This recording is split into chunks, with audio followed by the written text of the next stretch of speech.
প্রিয় ছাত্রছাত্রীরা, আজকে আমি তোমাদেরকে এই ভিডিওর মাধ্যমে মাধ্যমিক 2026 সালের পরীক্ষার জন্য এবিটিআর টেস্ট পেপারে যে সমস্ত প্রশ্নগুলো দেওয়া আছে 228 নম্বর পেজ, সেখানে ভূগোলের যে প্রশ্নগুলো দেওয়া হয়েছে সেগুলো আমরা আলোচনা করবো আজকে এই ভিডিওর মাধ্যমে।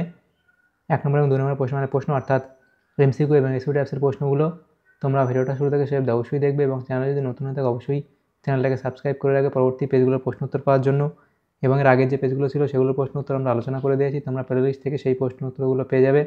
সেই প্রশ্ন উত্তরগুলো তোমরা দেখে নিও সেখান থেকে।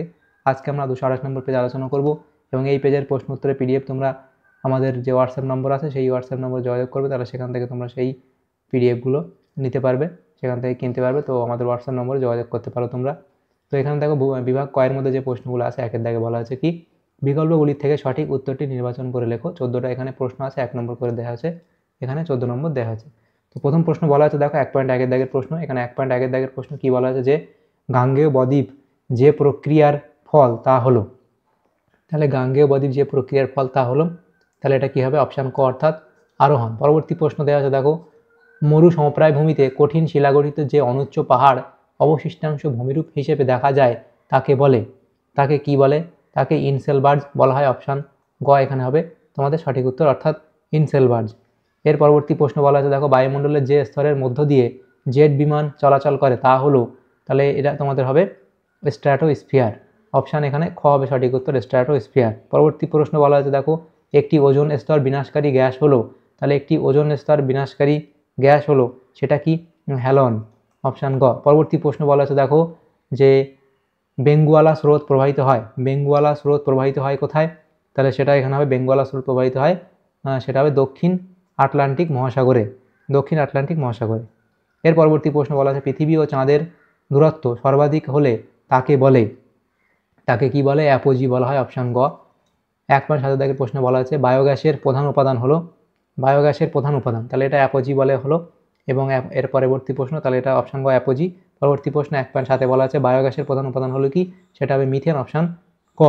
এর পরবর্তী প্রশ্ন হচ্ছে কি ভারতের ক্ষুদ্রতম কেন্দ্রশাসিত অঞ্চল হলো, ভারতের ক্ষুদ্রতম কেন্দ্রশাসিত অঞ্চল হলো লাক্ষাদ্বীপ। অপশান এখানে খ হবে সঠিক উত্তর, অর্থাৎ লাক্ষাদ্বীপ।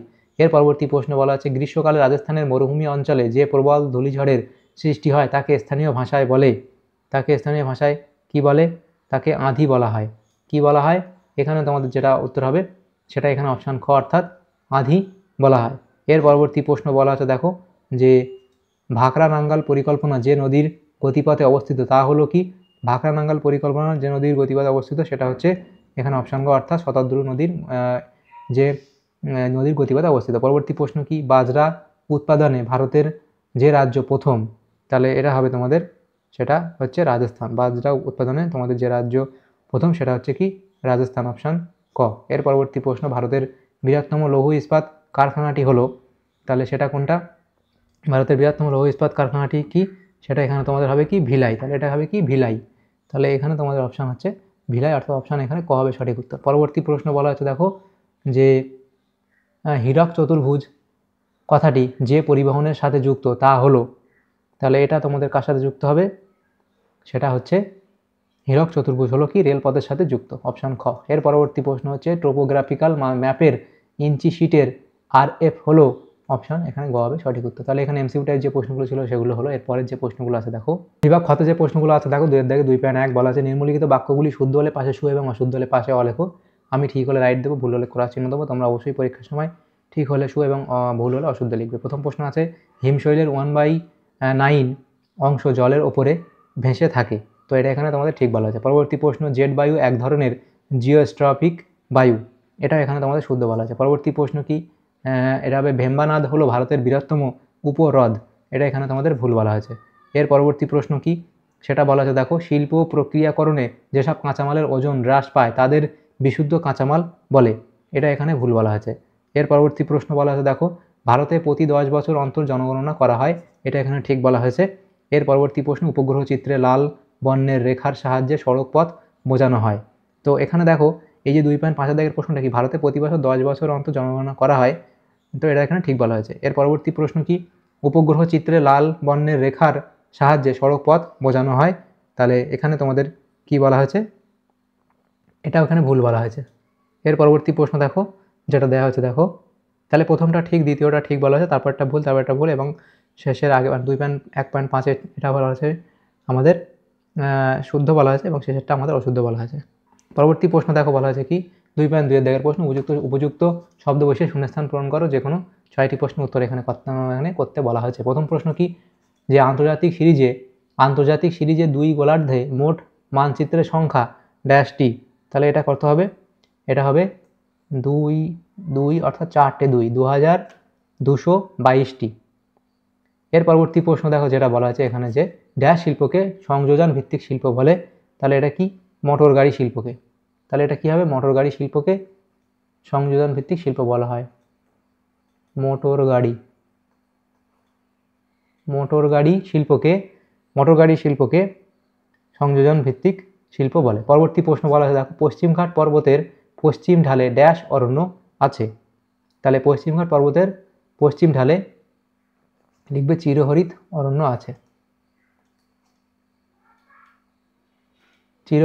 আছে, তাহলে এটা হলো। তার পরবর্তী প্রশ্ন, শিবালিক হিমালয়ের উত্তরাংশের ঢালু উপত্যকাকে ড্যাশ বলে, তাহলে কি বলে, তাহলে সেটা তোমরা লিখবে কি, দুন বলে। এর পরবর্তী প্রশ্ন দেখো বলা হয়েছে কি, সেটা এখানে হলো যে উষ্ণ উপসাগরীয় স্রোত ও শীতল ল্যাব্রাডর স্রোতের মিলন স্থলে ড্যাশ সৃষ্টি হয়, তাহলে এটা এখানে কি হবে, সেটা তোমরা লিখবে কি, হিম প্রাচীর। এর পরবর্তী প্রশ্ন বলা হচ্ছে দেখো, যে একটি নির্দিষ্ট আয়তনের বায়ুতে যে পরিমাণ জলীয় বাষ্প থাকে তাকে ড্যাশ বলে, তাকে কি বলা হয়, তাকে বলা হয় চরম আর্দ্রতা।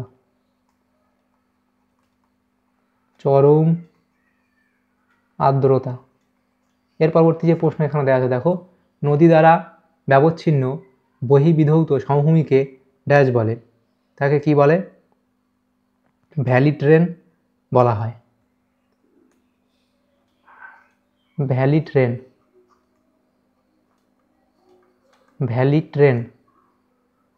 2.3 দাগের প্রশ্ন বলা আছে দেখো, একটি বা দুটি শব্দে উত্তর দাও, যে কোনো 6টি প্রশ্ন উত্তর করতে বলা আছে। প্রথম প্রশ্ন কি, ফিনল্যান্ডের পানকাহারউ কোন প্রকার ভূমিরূপের উদাহরণ, তাহলে সেটা তোমরা লিখবে এসকার। এর পরবর্তী প্রশ্ন দেখো, সেটাও কি বলা হয়েছে, যে আলপাস পর্বতের উপর দিয়ে প্রবাহিত উষ্ণবায়ুর নাম কি, সেটা লিখবে ফন। এর পরবর্তী প্রশ্ন, ভূমিরূপ বিদ্যায় পর্যায়নের ধারণাটি কে প্রবর্তন করেন, তাহলে সেটা তোমরা লিখবে যে জি.কে.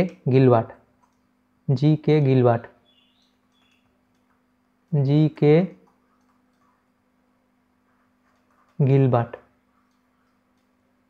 এর পরবর্তী প্রশ্ন সেটা হলো 1986 সালে গঙ্গা নদীকে দূষণমুক্ত করার জন্য যে কর্মসূচি গ্রহণ করা হয় তার নাম কি, সেটা হলো যে গঙ্গা অ্যাকশন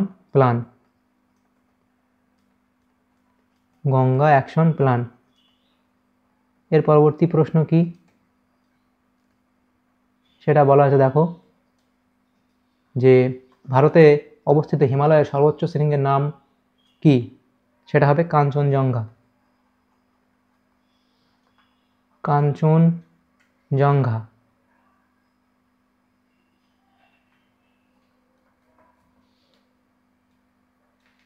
এর পরবর্তী প্রশ্ন কি, সেটা বলা আছে দেখো,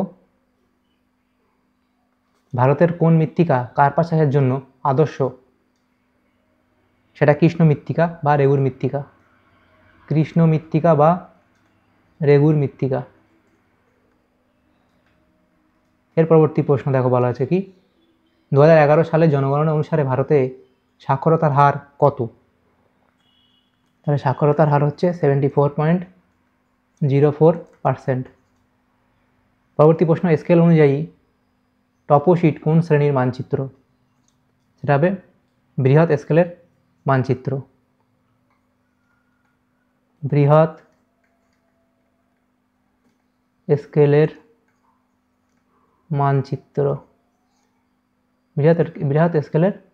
মানচিত্র। এর পরবর্তী প্রশ্ন 2.4 কি বলা আছে, বাম দিকের সঙ্গে ডান দিক মিলিয়ে লেখো। বাম দিক এবং ডান দিক বলা আছে। প্রথম দেখো এখানে কি বলা আছে, যে নবসেবা, তাহলে সেটা এখানে হবে হাইটেক বন্দর, এবং মালনাদ সেটা হবে পাহাড়ি দেশ। তার পরবর্তী প্রশ্ন আউটসোর্সিং, সেটা এখানে আউটসোর্সিংটা হবে কি, একের সাথে মিলবে যে তথ্য প্রযুক্তি শিল্প, এবং চিকমাগালুর সেটা হবে কফি গবেষণা কেন্দ্র। তাহলে চিকমাগালুরটা কি, সেটা হবে কি, চিকমাগালুর হলো কফি গবেষণা কেন্দ্র। পরবর্তী প্রশ্ন দেখো এখানে গয়ের দাগে যে প্রশ্নগুলো আছে দেখো 2 নম্বর করে দেওয়া ধরা প্রশ্ন, এখানে 12 নম্বর দেওয়া হয়েছে, সেগুলো আমরা নেক্সট পেজে আলোচনা করব। তাহলে এখানে আমাদের যে 12টা প্রশ্ন দেওয়া হয়েছে, দেখো 6টা প্রশ্ন দেওয়া হয়েছে, 2 নম্বর করে এখানে 12 নম্বর দেওয়া হয়েছে। তো আমাদের যদি পিডিএফ তোমরা নিতে চাও তাহলে আমাদের হোয়াটসঅ্যাপ নম্বর যোগাযোগ করতে পারো এবিটিএ টেস্ট পেপারের, এবং পরবর্তী যে পশ্চাতের টেস্ট পেপার দেওয়া হবে তার যে পেজগুলো আমরা আলোচনা করব সেগুলো নিতে চাইলে আমাদের হোয়াটসঅ্যাপ নম্বর যোগাযোগ করতে পারো। পরবর্তী যে প্রশ্ন আছে 3.1 ভার্মি কম্পোস্ট কী, তাহলে এই প্রক্রিয়ার সুবিধা অসুবিধা লিখবে, উদাহরণ ফলাফল দেবে, অথবা দিয়ে বৈদ্যুতিন বর্জ্য বা ই ওয়েস্ট বলতে কী বোঝো, তাহলে ই ওয়েস্ট কী তার উদাহরণ দেবে, পরিবেশের ওপর যে প্রভাব সেটা লিখবে, ধারণ অবৈকা কাকে বলে তার সংজ্ঞা বৈশিষ্ট্য উদাহরণ দেবে। এর পরবর্তী প্রশ্ন দেখো মরুদ্যান বলতে কী বোঝো তার সংজ্ঞা উদাহরণ দেবে, এবং তারপর আছে মৌসুমী বিস্ফোরণ কী, তাহলে মৌসুমী বিস্ফোরণের বৈশিষ্ট্য ও কারণ তোমরা লিখবে। এবং তারপরে আছে দেখো শৈবাল সাগর কাকে বলে তার সংজ্ঞা এবং অবস্থান লিখবে, নামকরণ লিখবে। তারপরে আছে দেখো সুন্দরবন অঞ্চলের মৃত্তিকা ও স্বাভাবিক উদ্ভিদের সম্পর্ক সংক্ষেপে আলোচনা করো, তাহলে মৃত্তিকার প্রকৃতি এগুলো লিখবে, মৃত্তিকা উদ্ভিদের অভিযোজন, এভাবে পরপর লিখবে। পরবর্তী যে প্রশ্ন ছিল দ্রব্য সূচক ও পণ্য সূচক কাকে বলে তার সংজ্ঞা এবং গুরুত্ব লিখবে। এর পরবর্তী প্রশ্ন আছে মহানগরের সংজ্ঞা ও উদাহরণ লেখো, তাহলে মহানগরের সংজ্ঞা দেবে, অর্থ উদাহরণ তোমরা লিখবে। অথবা দিয়ে প্রশ্ন রবি শস্য ও খারিফ শস্যের মধ্যে পার্থক্য লেখো, তাহলে রবি শস্য এবং এদিকে খারিফ শস্য তার সংজ্ঞা, অপর নাম, চারা রোপণ, ফসল কাটার সময়, শস্যাবর্তন, আবহাওয়া, জলের যোগান, উদাহরণ, এগুলোর উপর ভিত্তি করে পার্থক্য তোমরা লিখবে। তার পরবর্তী যেগুলো আছে দেখো দূর সংবেদন কী, তাহলে দূর সংবেদনের সংজ্ঞা, শব্দার্থ ও উদ্ভাবক তার নাম লিখবে। এবং যে বলা আছে দেখো যে বলা আছে পিক্সেল বলতে কী বোঝো তার বৈশিষ্ট্য গুরুত্ব লিখবে। তাহলে দেখো আমাদের এখানে যে প্রশ্নগুলো ছিল 228 নম্বর পেজে বিভাগ ক, খ এবং গ এর মধ্যে যে প্রশ্নগুলো ছিল ভূগোলের, সেগুলো আমরা আলোচনা করলাম। এমসিকিউ এবং এমসিকিউ টেস্টের প্রশ্ন, অর্থাৎ 1 নম্বর এবং 2 নম্বর প্রশ্ন মানের প্রশ্ন। তোমাদের যদি সামান্যতম উপকার এসে থাকে ভিডিওটা অবশ্যই লাইক করবে এবং বেশি বেশি করে বন্ধুদের সাথে শেয়ার করবে। আর পরবর্তী পেজগুলোর প্রশ্ন উত্তর পাওয়ার জন্য অবশ্যই তোমরা আমাদের চ্যানেলটাকে সাবস্ক্রাইব করে রাখবে। Thank you, thanks for watching.